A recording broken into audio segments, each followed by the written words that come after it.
હવે તમને શિવરંજનીથી ઘુમા સુધી ટ્રાફિક નહીં નડે. હા, આ અમદાવાદ હવે સિમ્પલ સિટી નહીં, આ હવે ફ્યુચર સિટી બની રહ્યું છે. કોમનવેલ્થ ગેમ્સ 2030 માટે અમદાવાદ આખા જોશમાં તૈયાર થઈ રહ્યું છે. નવા સ્ટેડિયમ્સ, એથ્લીટ વિલેજ, સ્પોર્ટ્સ કોમ્પ્લેક્સીસ, આ બધું અમદાવાદને ગ્લોબલ લેવલ તરફ લઈ જઈ રહ્યું છે. શિવરંજનીથી ઘુમા સુધીનો એલિવેટેડ કોરિડોર આવતા વર્ષે સ્પોર્ટ્સ કોમ્પ્લેક્સ તરીકે વિકસિત થવાનો છે. શિવરંજની 4 રસ્તાથી લઈને ઘુમા સુધી એલિવેટેડ રોડ મળશે.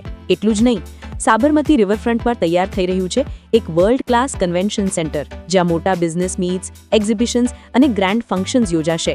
અહીં 1000 વ્હીકલ્સ માટે પાર્કિંગ પણ હશે.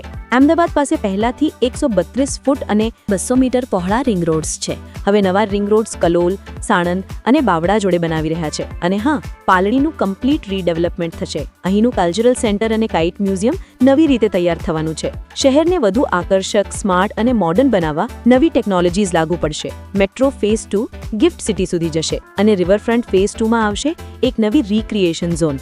આજે તમે જે રસ્તા પર ડ્રાઈવ કરી રહ્યા છો, કેટલાક વર્ષો પછી તમને લાગશે કે આ અમદાવાદ માત્ર હેરિટેજ સિટી નહીં, આ તો ઇન્ડિયાઝ ટોપ મોડર્ન સિટીઝમાંનું એક બનવા જઈ રહ્યું છે. તો હવે નવા અમદાવાદને મળવા રેડી થઈ જાઓ.